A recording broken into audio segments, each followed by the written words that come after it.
మన ప్రభువును రక్షకుడైన యేసుక్రీస్తు నామాన అందరికీ ప్రత్యేకమైన వందనాలు. ఈ సమయంలో కొద్ది నిమిషాలు దేవుని మాటలు ఆలకిద్దాం. సామెతల గ్రంథము 10వ అధ్యాయము 26వ వచనాన్ని మనం చదువుదాం. సోమరి తనను పనిపెట్టు వారికి పండ్లకు పులుసు వంటివాడు, కండ్లకు పొగ వంటివాడు. దేవుడు తన పరిశుద్ధ వాక్యము నేడు మన వినికిడిలో ఫలింపు దయచేయునుగాక. ఆమేన్. చదివినటువంటి ఈ సామెతలో సోమరి విషయమై జ్ఞాపకం చేయడం చూస్తాం. అదే రీతిగా తనను పనిపెట్టు వారికి, సోమరిని పనిపెట్టు వారి విషయమై మనం చూస్తాం. సోమరిని పనిపెట్టువారు అనగా అర్థం ఏంటంటే తనను పనిలో పెట్టుకునేటువంటి వారు, లేదా తనకు పనిని కల్పించేటటువంటి వారు. పనిపెట్టువారు అనే మాటకు సెండ్ హిమ్, అపాయింట్ హిమ్ అనేటువంటి మాట చూస్తాం. సో తనను ఆ పనికై ఏర్పరచుకునేవారు. స్పష్టంగా ఒక మాటలో తన యజమానుడు అనేటువంటి ఆలోచన ఉంటుంది. కాబట్టి సోమరి విషయమై, సోమరి యొక్క యజమాని విషయమై ఈ సామెత జ్ఞాపకం చేయబడతా ఉంది. సోమరి తనను పనిపెట్టు వారికి ఎలాంటి వాడో 2 విషయాలు జ్ఞాపకం చేయబడతా ఉంది. మొదటిది, సోమరి తన యజమానుడికి పండ్లకు పులుసు వంటివాడు. రెండవది, కండ్లకు పొగ వంటివాడు. పండ్లకు పులుసు వంటివాడు అంటే పళ్ళకు, ఫర్ టీత్ యాజ్ వెనిగర్. అంటే పండ్లకు, పళ్ళకు పులుసు వంటివాడు, కండ్లకు పొగ వంటివాడు. ఈ 2 గూడా జ్ఞాపకం చేసే మాటలివే. శరీరాన్ని చిరాకు పెట్టేవి. పండ్లకు పులుసు అనేటువంటిది, ఈ వెనిగర్ అనేటువంటిది ఈ పండ్లకు చివరి భాగంలో, పండ్లకు ఫర్ ఇన్ ఎడ్జ్, పండ్లకు చివరి భాగంలో చిరాకు పెట్టిస్తుంటుంది. అనగా ఆహ్, చాలా ఇబ్బందిగా, చాలా ఇబ్బందిగా ఆహ్, పెట్టిస్తూ ఉంటుంది. సో, అలాంటి ఇబ్బందిని, అలాంటి చిరాకును సోమరి తన యజమానుడు కల్పిస్తాడు అనేటువంటి మాట ఇక్కడ జ్ఞాపకం చేయబడుతుంది. కండ్లకు పొగ వంటివాడు. For eyes is as smoke.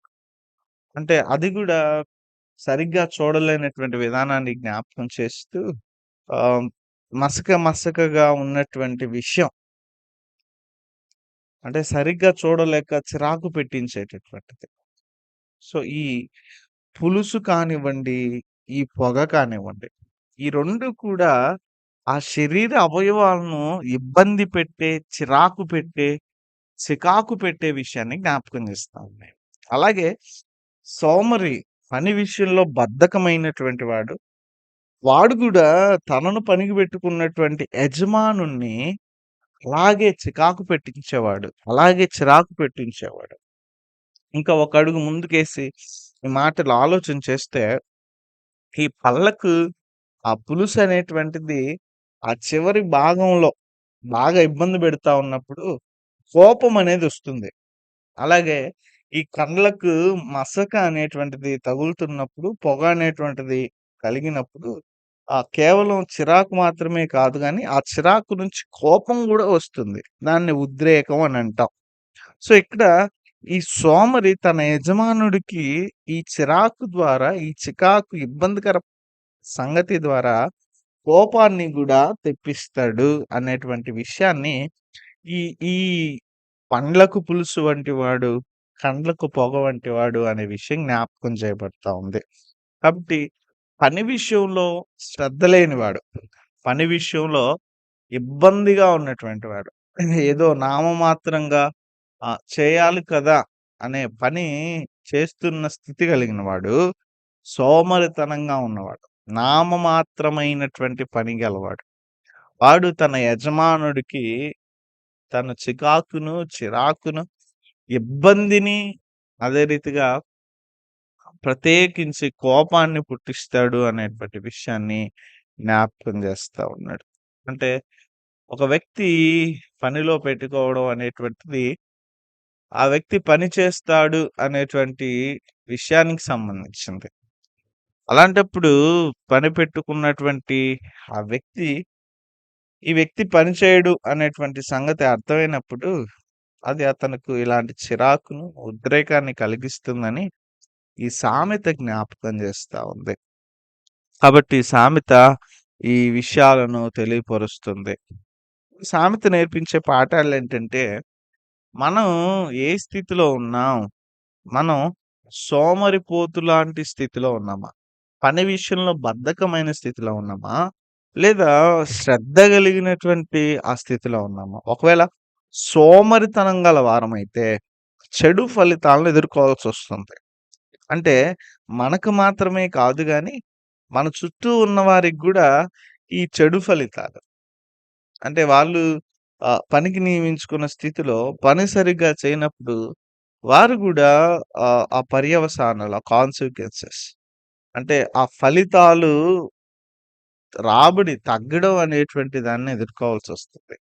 ఇంకా అంతకు మించి చెడు ఫలితాలు అనే అర్థం ఎదుటివారికి చికాకు, ఎదుటివారికి కోపం అది మనకి కూడా చివరకు మన దగ్గరికి కూడా రావడం జరుగుతుంది. అదే రీతిగా ఈ సామెత జ్ఞాపకం చేసే మనకు ఉన్నతమైనటువంటి పాఠం ఏంటంటే, మన పనులు ఎలా ఉన్నాయి? మన పనులు ఎలాగున్నాయి? మనకప్పగింపబడినటువంటి పని, మనకప్పగింపబడినటువంటివి బాధ్యత, మనకప్పగింపబడినటువంటి ఉద్యోగం, మనకప్పగింపబడినటువంటి పరిచర్య, మనకప్పగింపబడినటువంటి ఏ విషయమైనా గూడా మనం ఎలాంటి స్థితి కలిగి చేస్తా ఉన్నాం? బద్ధకంగా చేస్తా ఉన్నామా? శ్రద్ధ కలిగి చేస్తా ఉన్నామా? సోమరి వలె చేస్తూ ఉన్నామా? శ్రద్ధగా చేస్తా ఉన్నామా? ఇక్కడ జ్ఞాపకం చేసే ఉన్నతమైన విషయం ఏంటంటే, మనం సోమరితనంగా చేస్తూ ఉంటే, అది ఇతరులకు అడ్డంకిగా ఉన్నామని జ్ఞాపకం చేసుకోవాలి. ఇతరులకు చికాకు పుట్టించే వారమని జ్ఞాపకం చేసుకోవాలి. ఇతరులకు మన వలన, మన పని వలన ఉద్రేకం, కోపం వస్తుందని విషయాన్ని జ్ఞాపకం చేసుకోవాలి. ఒకవేళ మన పనులు సోమరిగా గాక, శ్రద్ధ కలిగినటువంటి వారిగా ఉంటే, అవి మనకును, ఎదుటి వారికిని ఆశీర్వాదంగా మారేవి, ఫలితాన్ని తెచ్చేవి, చికాకు పెట్టేవి కాదు, కోపాన్ని తెప్పించేవి కాదు. ఒక ఉన్నతమైనటువంటి పని చేసినటువంటి ఆ వ్యక్తికి తన ఉద్యోగం కానివ్వండి, లేకపోతే తన సందర్భంలో ఆ రివార్డ్స్ అనేటువంటివి పొందుకోవడం చూస్తాం. రివార్డ్స్ లేదా బోనస్ అనేటువంటిది చూస్తాం. అలా పని చేయనటువంటి స్థితిలో తను రివార్డ్స్, ఆ బోనస్ నెగెటివ్ సెన్స్‌లో గూడా పొందుకోవడం చూస్తాం. కాబట్టి ఇక్కడ జ్ఞాపకం చేసేటటువంటి మాటేంటంటే, సోమరి తన యజమానుడికి ఇలాంటి వాడిగా ఉంటాడు.